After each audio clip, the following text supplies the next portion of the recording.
Hola, ¿qué tal a todos? Bienvenidos a El Crisol. Mi nombre es Pepe González y en esta ocasión me acompaña Hola, yo soy Nitsi Belmonte, ¿cómo están? mi esposa, aquí está. Así es, la esposa. Eh, En esta ocasión vamos a empezar con el tema de debatir tus pensamientos y a manera de introducción, digamos, así como dice Romanos 12, que así como pienses, vamos a vivir. Digamos, parafraseando, de la manera que pensamos, es la manera que vamos a vivir. Y pues comenzamos. Qué fuerte. El oro se acrisola con el fuego. Dios hacía nuestros corazones. Bienvenidos al crisol, el lugar donde Dios nos fundirá, nos golpeará, nos moldeará, pero al final nos perfeccionará. Ok, pues vamos a comenzar con el tema. De verdad es algo bastante fuerte. El hecho de saber que todo lo que hacemos, todo lo que pensamos, nos lleva a un comportamiento. Y así que cuando siempre me pregunto yo por qué hago lo que hago, pues hago lo que hago porque pienso lo que pienso. Y es algo que nos viene a derrumbar bien fuerte, porque siempre decimos, ¿por qué siempre termino haciendo lo mismo? ¿Por qué siempre hago lo que hago? Y dices, es que mijo, tienes que fijarte aquí, primero en tu cabeza, qué estás pensando, y eso nos lleva. Y a mí me pasa, nos pasa a todos. Y entonces, pues vamos a comenzar con el tema hablando de los pensamientos intrusos. ¿Qué te parece? Sí, excelente. Creo que son los más comunes, son los más poderosos, los que hay en mayor cantidad y los que menos como conocemos o somos conscientes de ellos. Y que lo que nos afecta en ciertos momentos, o bueno, en muchos de los momentos, no es lo que nos sucede, sino lo que yo me digo acerca de lo que me sucede. Y lo que yo me digo es ese como diálogo interno que de alguna manera pudiéramos pues llamar pensamientos, ¿no? Lo que yo pienso acerca de mí, lo que yo pienso acerca de mi trabajo, lo que yo pienso acerca de mi esposo, lo que yo pienso acerca de la iglesia, de la Biblia, todo eso, eso es lo que realmente a mí me afecta. No tanto la situación en sí, sino lo que yo pienso acerca de esa situación. Entonces a mí me ha encantado como conocer un poco acerca de esto, y esto aterrizado y llevado también a nuestra vida cristiana, creo que nos ayuda a poder crecer, madurar y poder todavía como afianzar a lo mejor aquellas áreas de oportunidad que podamos tener en esta área de nuestra vida. Ok, y pues comenzamos con esa parte de los pensamientos intrusos. Yo sé que desde el punto de vista de la ciencia, digamos, pero también pues darnos cuenta que nosotros tenemos pensamientos en nuestra cabeza que nos llevan a comportarnos de cierta manera. Y esos pensamientos, pues mi deber es transformar mi mente como Romanos lo dice. Sí, entonces yo tengo que transformar eso que pienso para cambiar mi manera de vivir. Y entonces, pues viene esa parte de que son difíciles de destruir. Hay pensamientos, bueno, yo en el personal he encontrado pensamientos que me ha sido muy fácil destruirlos, como pensamientos a lo mejor de la parte del económico, la parte de la vanidad o lo que sea, pero hay pensamientos que hay dentro de mí, dentro de mi profundidad, que me ha sido más difícil irlo destruyendo para cambiar mi manera de vivir. Ujú. Entonces, ¿qué nos puedes platicar un poquito acerca de esos pensamientos? Sí, ok. Bueno, esos pensamientos intrusos, como lo comentaba hace un momento, pues son como los más comunes. Son pensamientos que de alguna manera van generando en mí como dificultades, obstáculos, barreras que no me permiten generar, como bien lo mencionabas hace un momento, esos cambios que a lo mejor yo ya detecté, o sea, cosas en mi vida que no están bien y que puede ser dentro de mi vida en cualquier área, ¿no? Dentro de mi vida espiritual, de mi relación con los demás, que yo ya me di cuenta que no está bien, pero que me cuesta trabajo cambiar, o que al final siempre termino haciendo lo mismo, aunque no quiero, termino haciendo lo mismo, ¿no? Entonces, esos pensamientos intrusos es, por ejemplo, si yo de alguna manera, es, perdón, me estoy dando cuenta que el enojo, siempre me enojo con mi esposo, ¿no? Y entonces no sé cómo cambiarlo, siempre eso nos lleva a tener discusiones, peleas y demás. Entonces es muy probable que yo tenga un pensamiento intruso de que a lo mejor cada que él hace cierta acción para mí es me está menospreciando, lo hace porque me está ignorando, lo hace porque quiere hacerme enojar, lo hace a propósito, no sé, pensamientos de este tipo que lo único que hacen es, por ejemplo, que mi enojo se dispare y entonces yo reaccione de la forma en que lo hago. Entonces a lo mejor el problema no es que él, vamos a ventanear, el problema no es que él no tienda la cama, el problema es que cada vez que él no tiende la cama, mi pensamiento es, no le importo, no se esfuerza por hacer cosas en la casa, todo es más importante menos lo que para mí es importante, ¿no? Entonces, esos pensamientos, esos pensamientos intrusos, son los que a mí me hacen que yo me enoje mucho, ¿no? No es la situación, no es que no tienda la cama, es lo que yo me digo acerca de todas mis ideas acá en mi cabeza que yo me creo, de mis razones, según yo, de por qué él no tiende la cama, ¿no? Entonces, esos pensamientos los vamos a llamar así intrusos porque me están generando malestar. Me están generando malestar tanto conmigo misma como con personas que me rodean y que son importantes para mí. Entonces, ese tipo de pensamientos yo tengo que como darme cuenta primeramente de que están ahí, que es el primer paso y que a veces es como lo que nos falta para obviamente después poder generar un cambio. Entonces, lo primero es ser consciente para después poder comenzar a debatir esos pensamientos y a lo mejor preguntarme, o sea, ¿realmente el que no tienda la cama significa que no le importó? ¿Qué evidencia en contra hay, ¿no? De eso. Entonces, no tiende la cama, pero sí hace muchas otras cosas que me demuestran que sí le importo. Entonces, ahí es cuando mi pensamiento pierde poder. Entonces, si se fijan, tampoco es negar como la realidad, simplemente quitarle poder a esos pensamientos que me están generando cierto malestar o que me están impidiendo como crecer en cierta área de mi vida, ¿no? Yo utilizo una estructura, bueno, les enseño a mis alumnos, les enseño una estructura que es idea, evidencia, explicación, que es como, hablaremos exactamente de eso, de cómo argumentar bien, pero la idea es lo que está sucediendo, lo que está en mi pensamiento en ese momento y qué evidencia hay para sustentar esa idea. Entonces, como tú dijiste ahorita, yo no tiendo la cama, entonces tu respuesta, digamos, a esa idea es que no te amo, por ejemplo, ¿no? Ajá, sí. Entonces, más bien, esa evidencia que es que no tendí la cama, digamos, para ti, la idea es no me amas, ¿por qué? ¿Cuál es la evidencia? Pues que no tendí la cama, ¿no? Uh-huh. Y entonces, ¿cuál sería la explicación? Pues entender que, pues, no te amo porque no tendí la cama. Entonces, es como una premisa, es como una conclusión incorrecta dada una premisa, ¿no? Entonces, así nos pasa con todos los pensamientos. Y es, ¿qué evidencia sustenta eso, por ejemplo? Y, no sé, nadie me ama. O todos me odian, o no tengo amigos. Bueno, ¿qué evidencia hay de que eso es verdad? O, por ejemplo, es que nadie me ama. Digamos, ¿qué evidencia hay realmente de que nadie te ama, ¿no? Sí. Y nadie es nadie, ¿no? También este es un ejercicio que en un tiempo en el que estaba trabajando como este tipo de acompañamientos de forma como particular, era como un cuestionamiento que era clave hacerlo para la persona, ¿no? Para entonces poder darme cuenta de que mi pensamiento está siendo erróneo. Nadie es nadie. Si tú dices es que nadie me habla, pensando quién era un adolescente, ¿no? Nadie me habla. ¿Nadie te habla? Nadie es nadie. Ninguna persona. Él me decía, nadie me habla en la escuela, ¿no? Nadie, absolutamente. Ella me decía, bueno, o sea, no pues que nadie, o sea, sí me hablan 3 personas. Entonces no me digas que nadie te habla, porque nadie es nadie.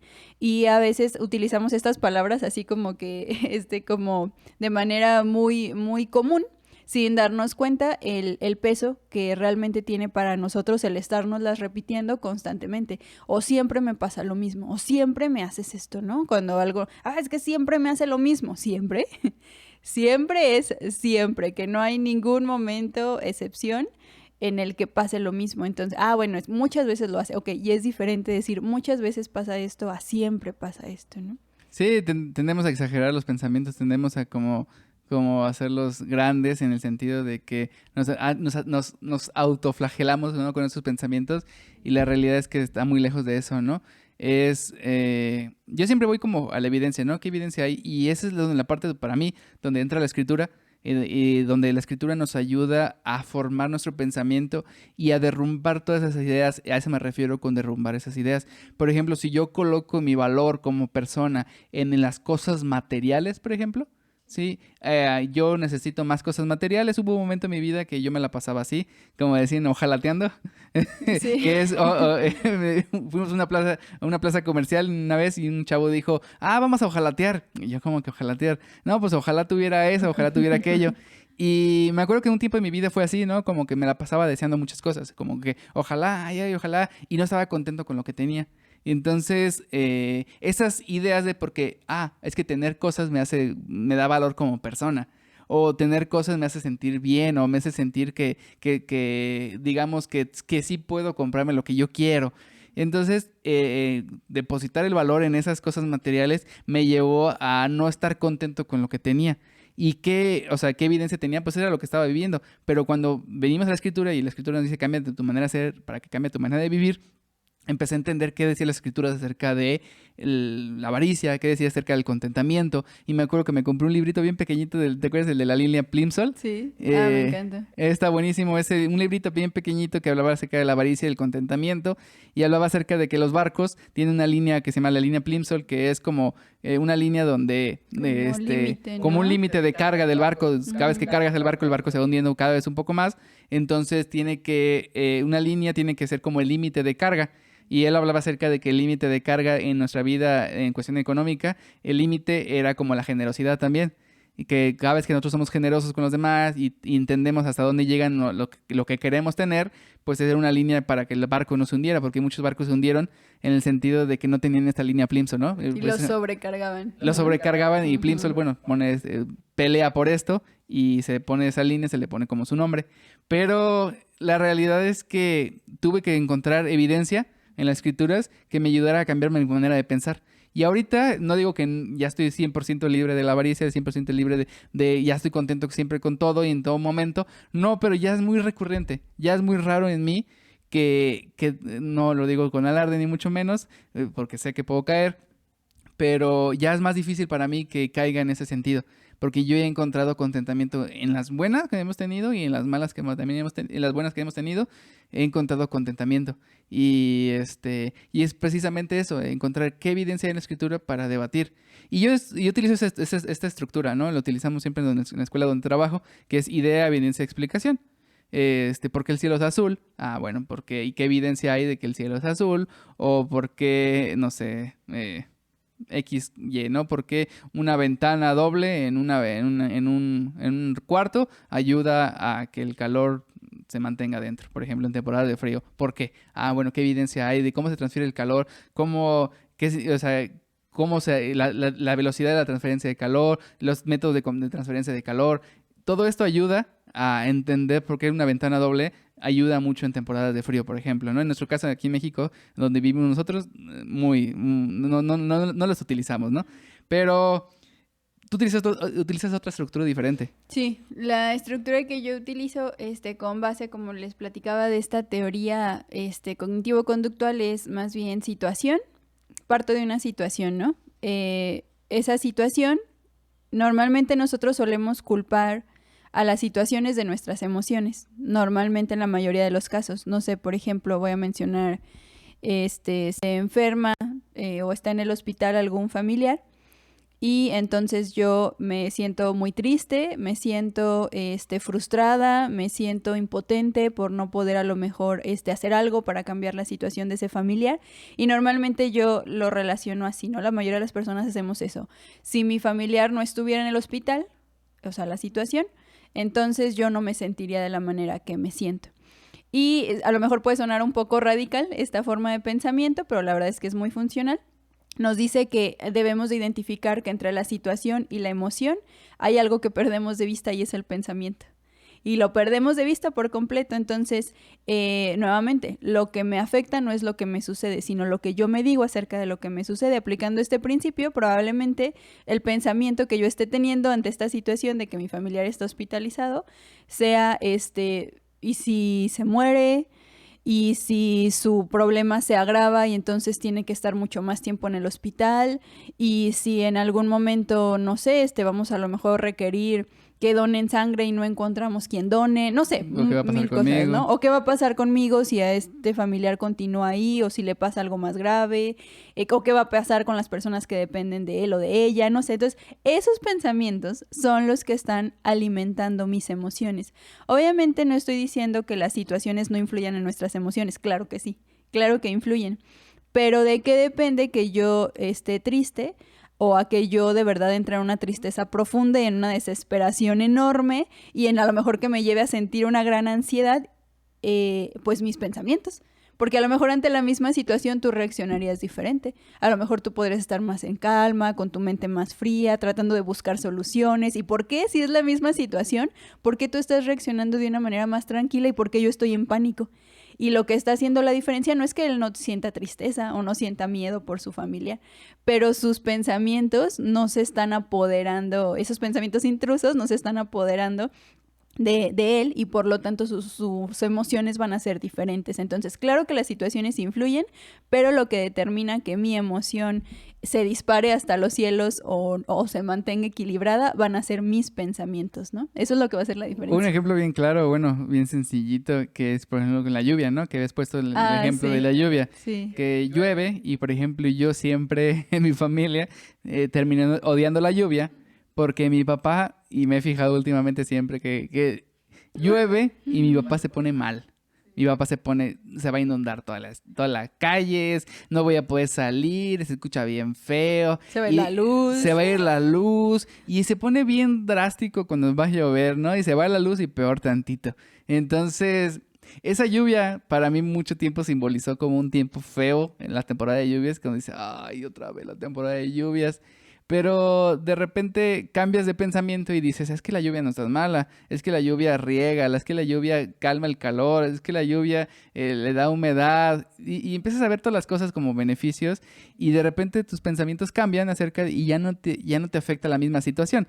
Y ahora, por ejemplo, para nuestra perrita, llueve, se sale, no, tiene un techito, se sale, se moja y se pone toda triste porque está toda mojada y quiere pasarse a la casa porque está mojada y quiere que la sequemos. Sí. Entonces, no sé si sea como plan con maña, pero esa es la onda, ¿no? Como que la misma situación para todos nos cambia diferente, ¿no? Sí, diferente reacción, porque al final de cuentas esta estructura es la situación, el pensamiento, la emoción y al final eso me va a dar como resultado una conducta, ¿no? Entonces mi conducta puede ser de enojo, de estar renegando, de estar quejándome o puede ser, tomando este ejemplo de la lluvia, de decir, wow, qué rico, voy a poner una película bien a gusto, porque la lluvia y voy a agarrar un chocolatito caliente y me lo voy a estar tomando bien o simplemente me voy a poner a escuchar la lluvia porque escuchar la lluvia me relaja, ¿no? Entonces, es la misma situación, es el mismo escenario, pero la forma de responder o la conducta es completamente diferente y de qué depende de lo que cada persona está pensando acerca de la situación. Yo me impresiono mucho con la vida de Pablo.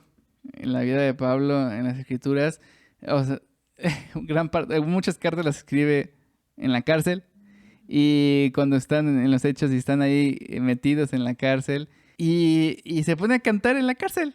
Y yo a veces me he preguntado, yo es cuando le he leído y esa parte dices, ¿qué pasaría conmigo si yo estuviera en la cárcel?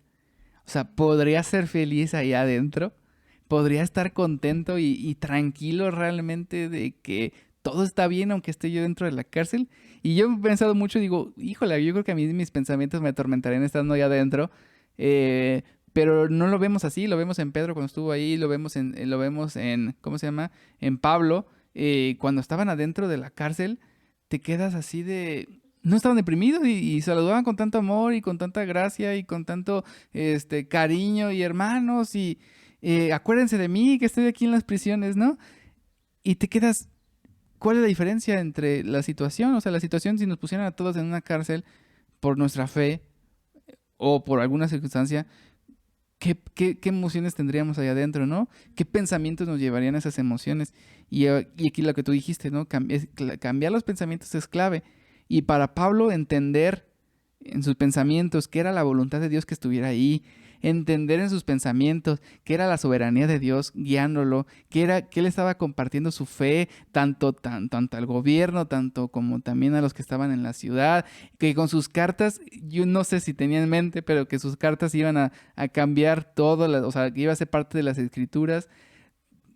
Yo creo que entender eso y decir que bastarse en su gracia, yo creo que le lleva a Pablo a decir, ¿sabes qué? No importa que esté aquí adentro, no importa que yo esté aquí.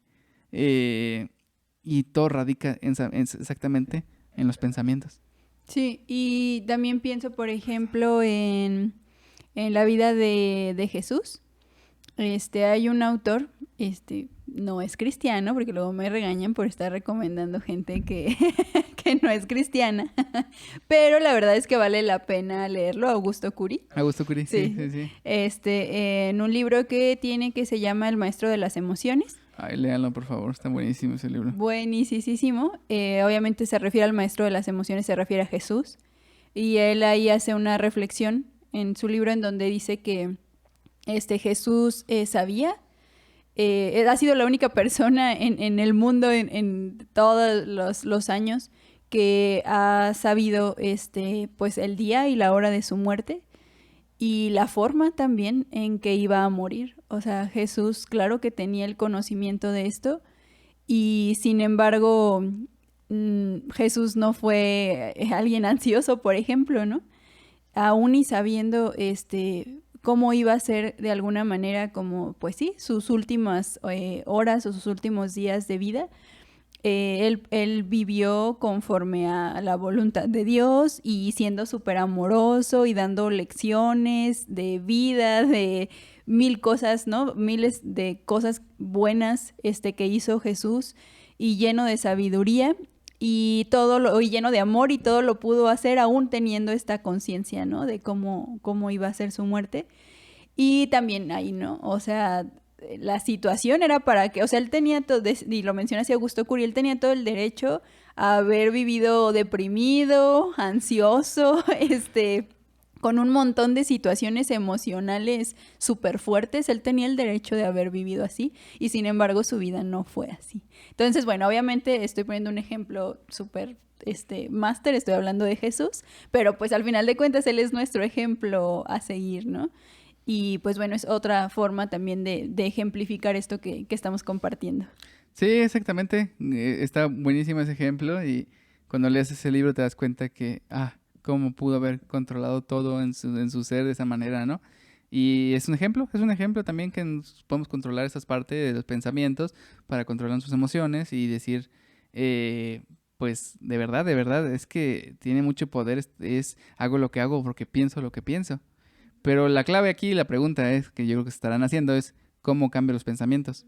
¿Cómo podrías decirles? ¿Cómo puedo cambiar un pensamiento para que cambie mi emoción? Uh-huh. Lo primero es ser consciente de qué estoy pensando. Porque, nuevamente, ¿no? ¿Cómo puedo cambiar algo que ni siquiera sé qué es o que me está como estorbando de alguna manera? Entonces, es bueno apuntar. Por ejemplo, es una estrategia que nosotros, como psicólogos, sabemos y reconocemos y hay evidencia aparte de la funcionalidad que tiene el escribir. A veces como que, no, aquí lo pienso, a ver, no tiene el mismo efecto a cuando lo estructuras. Para yo escribir algo necesito estructurarlo primero acá para poderlo plasmar en una hoja. Entonces, eso es una recomendación que suele ser como muy práctica y muy útil, ¿no? Como darme un momento, para esto necesito darme tiempo, darme unos minutos en donde yo puedo decir, a ver, ¿qué estoy pensando? ¿Por qué esto me está enojando tanto? ¿O por qué esto que me está pasando? Puedes empezarlo como a identificar en emociones que te generen malestar. Si yo me estoy sintiendo muy frustrada, si estoy muy desesperada, si estoy muy angustiada, si tengo mucho miedo por algo que me está pasando, darme un momento y decir, ok, ¿qué estoy pensando acerca de esta situación que está alimentando tanto este miedo o que está alimentando tanto este dolor o esta desesperanza? Y entonces hay que hacer esa pausa para, ok, lo que me estoy diciendo es, tengo mucho miedo de que las cosas salgan mal, me preocupa qué va a pasar conmigo, me preocupa mucho mis hijos, temo que les pase algo malo, lo que sea que esté pasando por tu mente, escribirlo. Y entonces para el primer lugar puedas ser consciente de esos pensamientos y entonces una vez que ya los tengas como escritos, los tengas como más identificados y entonces ahora sí poder comenzar como a debatirlos o a contraargumentarlos. Y aquí la clave es contraargumentar con la palabra de Dios, porque sabemos que la palabra de Dios pues es veraz, la palabra de Dios está llena de sabiduría y cuando yo aprendo como a darle más poder a la palabra de Dios y a contraargumentar con la palabra de Dios, esos pensamientos empiezan a perder poder. Y creo que esa es una de las cosas que va a ayudarnos, ¿no? Creo que si lo vemos así, esos serían como los pasos, Como los ¿no? pasitos, ¿no? Ajá, sí. Algo que hablaste acerca de la conciencia, bueno, sí, el término también podemos llamarlo como metacognición, que metacognición como es pensar sobre el pensamiento, que es preguntarse y decir, en alguna ocasión manejamos este tema en la iglesia precisamente para ayudar a debatir esos pensamientos, cambiar de mente, lo que decía Colosenses, ¿no? Que decía que tenemos que transformarnos, ¿sí? Tenemos que dejar atrás y mencionan una cantidad de pecados. Entonces, por ejemplo, la metacognición nos hace preguntas como, ¿por qué lo hago? ¿Cómo lo puedo corregir? ¿Cómo lo hubiera evitado? ¿Qué has aprendido de ti? Y entonces cada vez que nosotros pecamos o cada vez que hacemos algo erróneo, nos preguntamos ¿por qué lo hice? ¿Por qué? ¿Por qué? Y en la escritura siempre, hay varias veces en la escritura se ve como que preguntando ¿por qué lo hiciste? ¿Por qué? Y a veces algunas son preguntas como retóricas, digamos, en donde no necesitan una respuesta, pero es como ¿por qué? O sea, ¿por qué mentí? ¿O por qué adulteré? ¿O por qué codicié? ¿Por qué? ¿Qué quiero, no? Entonces, creo que conocernos a nosotros mismos también. Acabo de leer un libro que se llama La Tentación, de John Owen, y en ese libro precisamente hablaba acerca de hay que conocernos a nosotros mismos, conocer qué pensamos, por qué lo hacemos, y conocernos a nosotros mismos nos va a ayudar también a mejorar nuestra vida cristiana también. Claro. Y esas preguntas me parecen como muy buenas también, como para agregarlas a este listado que mencionábamos o a esto de escribirlo. Y sobre todo, una vez escuchaba como personas que decían, ¿por qué siempre tenemos que aprender algo de las cosas, no? Pero bueno, creo que hay momentos en los que puede ser como muy útil reconocer, o sea, que muchas veces no se trata de ser positivos y siempre verle las cosas buenas a todo, pero creo que reconocer que aprendí de esto sí nos ayuda a no, a que realmente sea un aprendizaje y no volver a caer como en lo mismo, ¿no? Uh-huh. En alguna ocasión puse este ejemplo y es como un muchacho que roba. Y yo me acuerdo de mi hermano que tenía un amiguito ¿Robaba? que le quitaba las películas. Su papá compraba puras películas originales y él las agarraba y las sacaba y las rentaba como si fuera un blockbuster o las vendía. Entonces prácticamente, digamos, estaba robando. Lo cachan, sí, al niño. Y pues la primera reacción es mentir. Es decir, ¿sabes qué? No lo hice, no es verdad. Uh-huh. ¿Por qué estoy mintiendo? Porque estoy tratando de ocultar la verdad, no quiero ser difamado, no quiero... Que me castiguen, no quiero que me regañen. castiguen. Entonces, el motivo para ese niño de mentir es muy diferente a una persona que, por ejemplo, imagínate que estamos sentados en una mesa con puro ricachón, con pura persona, vamos a llamarles entre comillas gigantes, exitoso. Y entonces yo me siento y yo traigo ahí, pues no coincido pues con ese círculo social y de repente pudiera yo llegar a mentir por convivir, mentir por estar dentro de ese círculo y podría yo como decir, no, sí, claro, y los viajes que he hecho. Entonces, a lo mejor yo estoy mintiendo por otra razón. Y entonces estamos viendo el mismo pecado, la misma, la mentira, pero tienen diferentes trasfondos, diferentes pensamientos de por qué lo estoy haciendo. Y por eso la metacognición nos va a llevar a pensar sobre ese pensamiento. ¿Por qué lo hizo? ¿Qué me llevó a eso? ¿O qué hubiera hecho para evitar mentir? La próxima vez que yo estoy en un círculo de amigos en donde esos amigos me empiezan a presumir de sus cosas o bla, bla, bla, en el trabajo yo voy a decir la verdad y voy a decir yo no he hecho esto, yo estoy bien con lo que tengo y no tengo que encajar o mentir para encajar. O el niño que robó, pues decir, sí, papá, ¿sabes qué? Si la regué, perdón, la regué, pues se me hizo fácil, ¿no?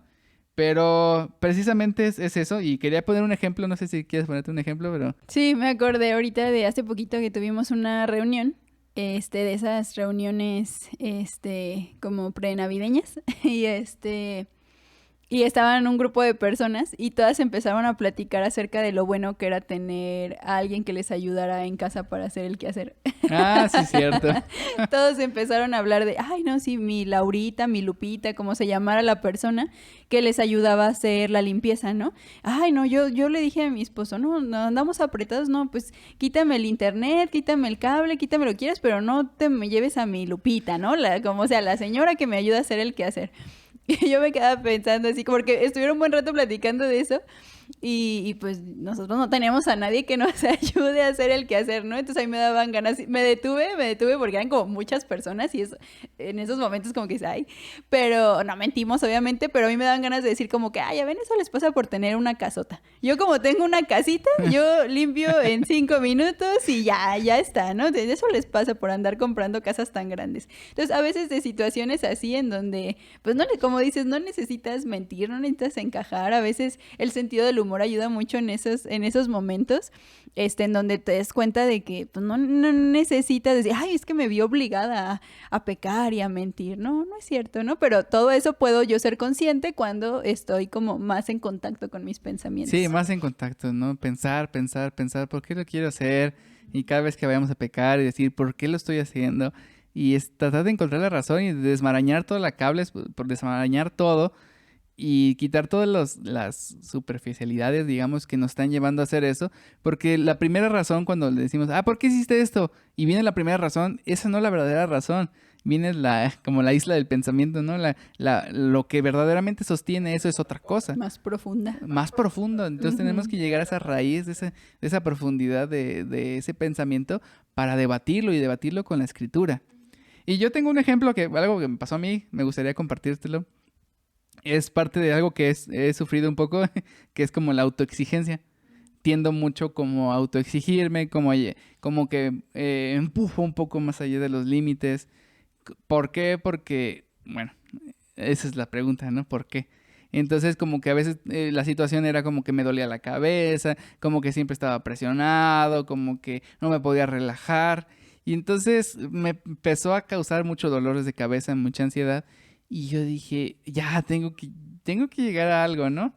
¿Y podría ser esta la situación? ¿Podría ser la situación? Sí, esa podría ser la situación. O sea, sería como específicamente en qué te estabas exigiendo, podríamos delimitarlo como la situación. Si era algún mensaje que tenías que dar, alguna clase que tenías que preparar, un podcast, no sé. Ajá. Ok.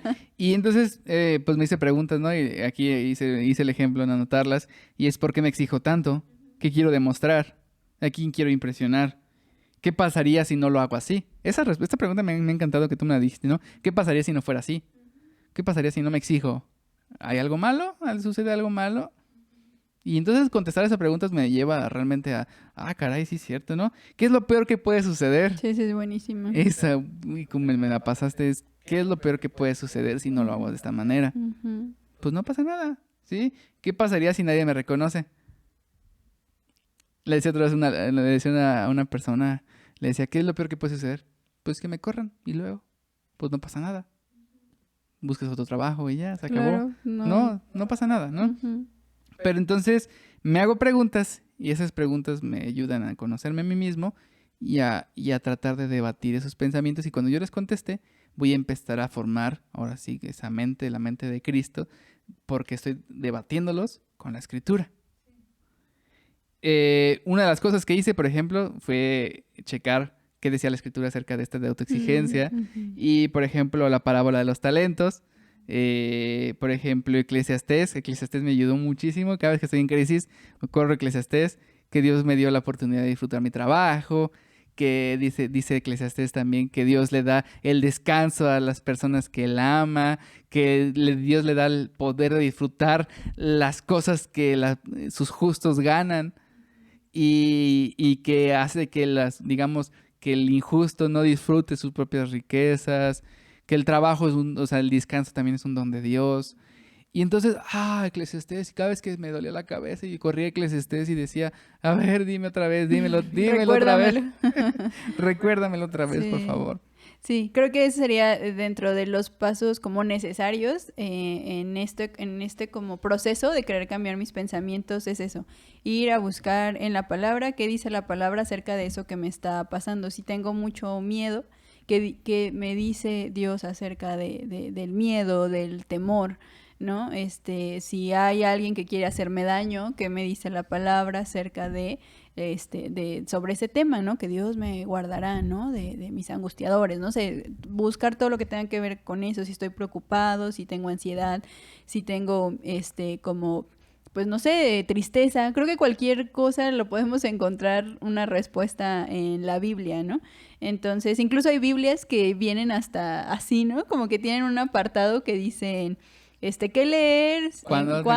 Tengo Ajá. miedo, ansiedad. Y la Sí. YouVersion también ya tiene esa Ajá, parte, ¿no? cierto. Entonces, lo tenemos aún más a nuestro alcance el poder hacerlo. Exactamente. Y, por ejemplo, o sea, seguir con la aceptación, o sea, mi aceptación en Cristo, por ejemplo, decir, yo soy aceptado porque Dios me salvó, no es mi propia justicia, yo no tengo nada que hacer para ser justo delante de Dios más que la sangre de Jesús.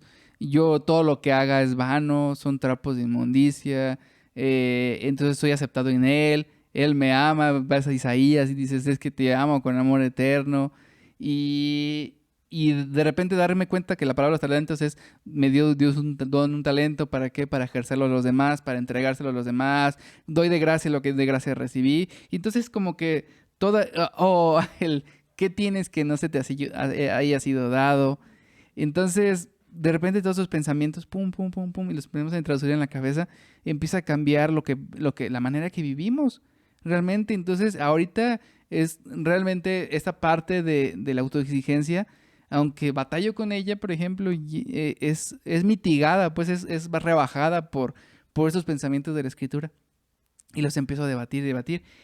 Y me lleva a otra pregunta, como decir, ¿qué dicen otros autores del tema también? ¿Qué dicen los demás acerca de este mismo tema que estoy buscando? ¿Te acuerdas cuando teníamos muchos problemas económicos? ¿A quién recurrimos? ¿Te acuerdas? A Héctor Salcedo, ¿no? Ándale. Sí, exactamente. Como el buscar, obviamente también, ¿no? Y ahí él, ni me acuerdo cómo lo encontramos, pero, pero fue el saber, ¿no? Que él era alguien cristiano, es economista, ¿no? Me Ujú. parece. Y luego ya nos dimos cuenta que aparte tenía como ciertas prédicas en donde hablaba de temas relacionados con esto. Y aparte tiene como libros también, ¿no? Ahorita estoy leyendo un libro de él, estoy leyendo el libro Ajá. de Finanzas Bíblicas.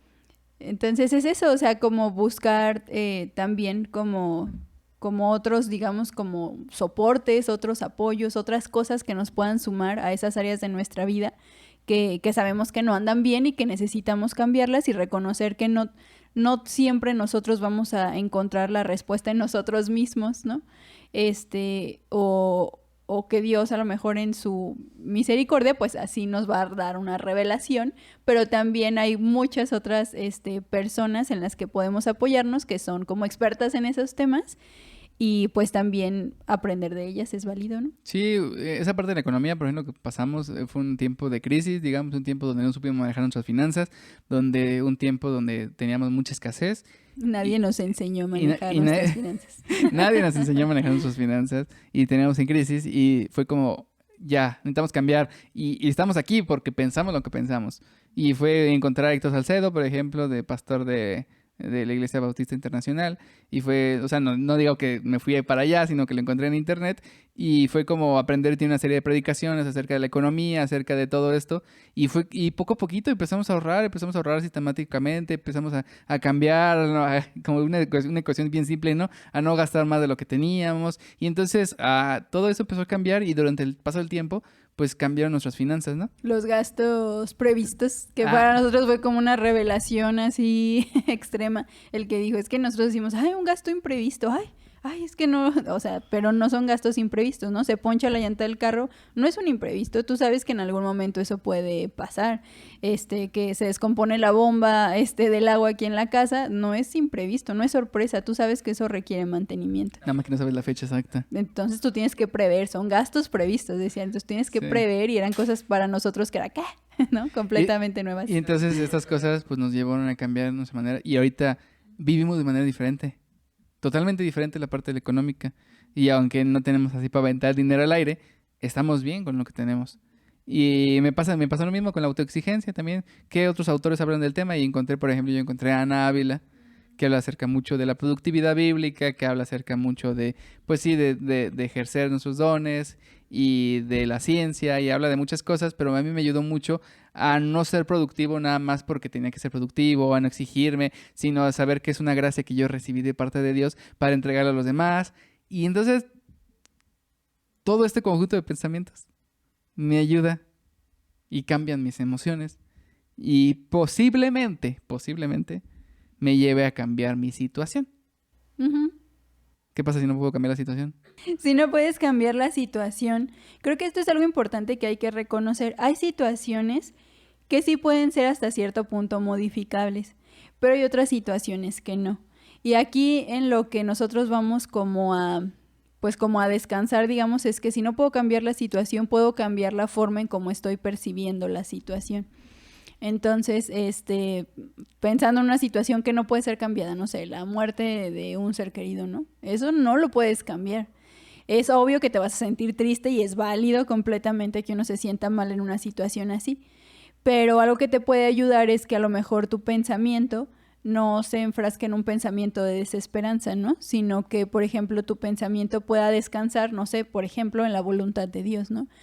Algo que me gusta también mucho utilizar es esta parte de lo que depende de mí y lo que no depende de mí. Si es una situación que no puedo cambiar, que ya no depende de mí, creo que nosotros como cristianos, cuando algo depende de ti, pues hay que hacerlo, ¿no? Y si tú reconoces, a ver, si dentro de esta situación, no sé, la economía, ¿no? Mi economía no está bien. ¿Es algo que depende de mí? Sí. O sea, claro que depende de mí porque yo estoy siendo mayordomo de lo que Dios me está dando y no estoy siendo una buena mayordoma en ese caso, ¿no? Entonces, ¿qué depende de mí? Pues me preparo, leo, busco gente que se dedique a hacer esto o que sea experta en estos temas para yo cambiar esa situación. Pero cuando algo ya no depende de mí, entonces lo que yo hago, por ejemplo, en este sentido, pues es confiar en que Dios tiene el control sobre la situación y que aunque las cosas no estén saliendo como yo quisiera, descanso en la soberanía de Dios y en saber que Él tiene el control sobre lo que está pasando, aunque a mí no me gusta. Entonces, eso también es una opción que obviamente creo que a nosotros como cristianos nos viene muy bien, a diferencia de alguien que no cree en Dios, por ejemplo, ¿no? Cuando algo no depende de ti, pues no sé en qué quede volando, pero para nosotros es confiar en que no depende de mí, entonces está en manos de Dios y lo que Él quiera hacer con eso, yo haré lo que está en mis manos para aceptar su voluntad, ¿no? Aunque duela. Así es. Y pues básicamente ya vamos llegando al final del podcast. Precisamente es atinarle a esa parte. Y quería compartirles, nada más es como cómo quedó mi conjunto de pensamientos, digamos. Me acuerdo que lo que hice fue escribir mi conjunto de pensamientos. Con respecto a la autoexigencia, Ajá, ¿verdad? con respecto a la autoexigencia. Y lo acomodé así como que no lo estructuré bien. Ese momento que las escribí fue como así como me saliera. Y ese conjunto de pensamientos me cambió mi manera de vivir. Y entonces, ¿cómo se formó? Pues con el pensamiento bíblico, ¿no? Pero pues puse, soy una persona a la que Dios dio dones y talentos para multiplicarlos, para usarlos, para ministrarlos a otros según su gracia. Por lo cual, si hago algo bien, es para beneficiar a mi prójimo, para amarlo. Y al hacer esto, honrar a Dios con mi vida. Si en algún momento fallo, ahí es donde fallaba y la autoexigencia. Si en algún momento fallo o no hago como lo pensé, no importa, porque mi éxito no depende de mí mismo, depende de aquel que ya lo hizo todo. Cuando fallo, me recuerda a él que yo no soy el que es perfecto, que soy humano con tiempo y recursos limitados, y eso me hace depender más de él. No puedo hacerlo todo, no soy omnisciente ni omnipresente, menos omnipotente. No soy el salvador del mundo, ni causaré el impacto si no es por él. Pero él sí puede, pero él sí puede. A mí no me corresponde, solo me corresponde a mí hacer lo mejor con lo que tengo. Mi descanso es él, así como él lo hizo, yo también lo hago, o sea, descansar. Él me da un tiempo para trabajar y otro para descansar. Él me ha aceptado y ya mis obras por Jesús, no tengo que esforzarme por ganarme su favor. Me vale más un puño de descanso que ambos puños de trabajo y aflicción, como Eclesiastés lo dice, ¿no? Y aparte el don de Dios me da es comer y beber de mi trabajo y ver lo bueno de él. Yo valgo por quien dice Dios que soy, no por lo que haga bien o en lo que falle. Es un buen ejemplo de reestructura de ese pensamiento, ¿no? Lo debatiste, lo contraargumentaste y el resultado ahí está. Ahí está el resultado y precisamente es eso, ¿no? Es pensar y saber, bueno, ya como conclusión, pues así como piensas, vives. Hay que destruir nuestros pensamientos argumentando con buena evidencia. La metacognición nos ayuda a entender nuestro proceso, en qué fallamos y en qué acertamos. Y la estructura, digamos, que tú propusiste o lo que tú utilizas es como la situación. La situación puede ser cualquiera y esa situación nos lleva a pensar y ese pensamiento nos lleva a ciertas emociones. Entonces no es la situación en sí, sino son los pensamientos los que ya nos llevan a las emociones y después de esa emoción es una conducta, ¿no? Sí. Sí, recalcar a lo mejor nada más que las situaciones sí nos despiertan, por así decir, emociones, pero lo que va a alimentar a esa emoción para que se vuelva una emoción súper grande o una emoción que dure mucho tiempo, que ya sería un sentimiento, van a ser los pensamientos, ¿sale? O sea, las situaciones sí desencadenan emociones, pero lo que alimenta esa emoción son tus pensamientos.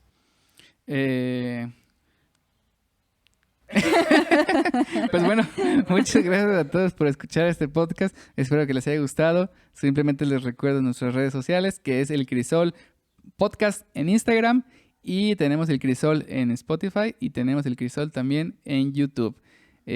¿Algunos recursos que puedas añadir para ampliar un poco más el tema? Pues nada más el que mencioné al principio, que es Augusto Cury, con el maestro de las emociones. Y tú mencionaste varios, ¿no? A lo mejor Daniel Goleman, puede ser con inteligencia emocional. Y otro recurso que les puedo, se llama Renueva tu mente, de Miguel Núñez. El último capítulo trata un poco acerca de esto, acerca de cómo debatir nuestros pensamientos y cómo el pecado y todas esas cosas, ¿no? Entonces, pues básicamente sería como lo que puedo añadir en recursos para que ustedes puedan ampliar más el tema. Sí, y pues si no, nos vemos en la próxima y muchas gracias, Dios les bendiga y bye. Adiós.